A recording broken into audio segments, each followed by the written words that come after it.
basicamente tudo que o homem tem veio do barro. Certo. Todos os elementos do corpo humano podem ser encontrados no barro. E como é que você explica que lá atrás, a gente está falando de 10 mil anos atrás, já estava escrito lá que o homem veio do barro?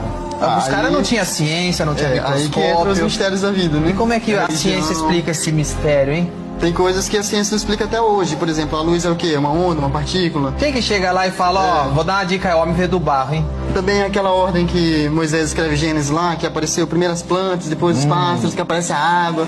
Então aquela é a ordem que os cientistas acreditam que esses elementos apareceram no universo. E como é que exatamente. Para Moisés ter acertado aquilo, que foi escrever o primeiro livro da Bíblia, que é Gênesis, ele teria que ter testado 30 milhões de possibilidades, 3 milhões de possibilidades, que é o 10 fatorial. Então como é que ele acertou de primeira?